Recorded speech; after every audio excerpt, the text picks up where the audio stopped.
வணக்கம் மக்களே, வணக்கம். சற்று முன் கிடைத்திருக்கக்கூடிய ஒரு முக்கியமான தகவல் ஒன்றை பார்க்க போகிறோம். சற்று முன்பு அடுத்தடுத்து திமுகவின் அமைச்சர்கள் மொத்தமாக கைது செஞ்சிருக்காங்க அமலாக்கத்துறை. எந்தெந்த அமைச்சர்கள்லாம் கைது செஞ்சுருக்காங்க, என்னென்ன தப்பு அவங்க என்னென்ன தப்புலாம் செஞ்சுருந்தாங்க, அதுக்கான என்ன காரணம் வச்சு அரெஸ்ட் பண்ணியிருக்காங்க. ஸோ இதை பற்றின முழுமையான வீடியோ தான் இருக்கும், துல்லியமாக பார்க்க போகிறோம். வீடியோவோட தொடர்ச்சியாக பார்ப்பதற்கு முன்பு நமது சேனலுக்கு நீங்கள் புதிய பார்வையாளராக இருப்பதற்கு வாய்ப்புகள் நிறையவே இருக்கிறது. ஸோ முடிஞ்ச அளவுக்கு எல்லோரும் மறக்காமல் நமது சேனலை சப்ஸ்கிரைப் பண்ணிவிடுங்க. சப்ஸ்கிரைப் பண்ண உடனேயே பக்கத்திலே ஒரு பெல் பட்டன் வரும், அதை கிளிக் பண்ணி ஆல் என்ற ஆப்ஷனில் போட்டு வச்சுக்கோங்க. தொடர்ந்து நம்ம வீடியோ போட்டோம்னா உங்களுக்கு நோட்டிஃபிகேஷன் வந்துடும். அதை நீங்கள் பார்த்து தெரிஞ்சுக்கலாம். இன்றைக்கி என்ன அரசியல் நியூஸ், இன்றைக்கி என்ன அரசியல் அப்டேட்டுன்றதை துல்லியமாக தெரிஞ்சுக்கலாம். அது மட்டும் இல்லாமல் வீடியோ பார்க்குற எல்லோரும் மறக்காமல் லைக் கொடுங்க, அது இன்னும் ரொம்ப இம்பார்ட்டண்ட்டாக இருக்கும். மறக்காமல் ஒவ்வொருத்தருக்காச்சும் ஷேர் பண்ணுங்கள், நம்ம வீடியோவை எல்லோரும் இந்த அப்டேட் தெரிஞ்சுக்கிட்டோம். சரி, ஓகே, வாங்க வீடியோக்குள்ளே போகலாம். திமுகவுக்கு பார்த்திங்கன்னா அடி மேல் அடி விழுந்துட்டுருக்கு. என்ன காரணம் அப்படின்னா, திமுகவில் ஃபஸ்ட்டில் செந்தில் பாலாஜி பல்வேறு சொத்து குவிப்பு வழக்குகளையும் தவறான முறையில் பண பரிவர்த்தனை செஞ்சதுனாலையும் அவருக்கு பார்த்திங்கன்னா கிட்டத்தட்ட 200 நாட்களை கடந்திருக்கு ஜெயில் புலர் சிறையில்.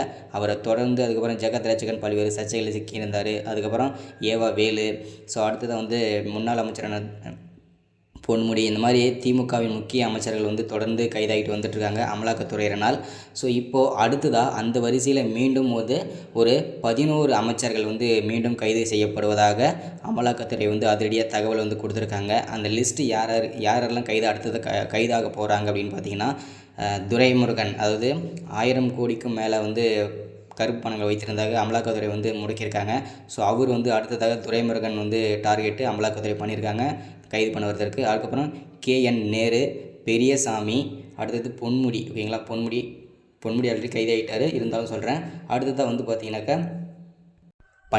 பன்னீர்செல்வம், அதுக்கப்புறம் ராமச்சந்திரன், தங்கம் தென்னரசு, அடுத்ததாக உதயநிதி. இந்த லிஸ்ட்டில் உதயநிதி கூட வராரு. உதயநிதி, அதுக்கப்புறம் ரகுபதி, அதுக்கப்புறம் பார்த்திங்கன்னா பொன்னுசாமி, அடுத்ததாக பார்த்திங்கன்னா பெரிய கருப்பன், அதுக்கு அடுத்ததாக பார்த்திங்கன்னா அன்பரசன். இந்த மாதிரி பார்த்திங்கன்னா திமுகவின் அடுத்தடுத்த அமைச்சர்கள் கைது செய்யப்படுவார்கள் என்பது அமலாக்கத்துறை அதிரடியாக ஒரு தீர்ப்பு வழங்கியிருக்கு. அதாவது நடவடிக்கை எடுத்துகிட்டு இருக்காங்க.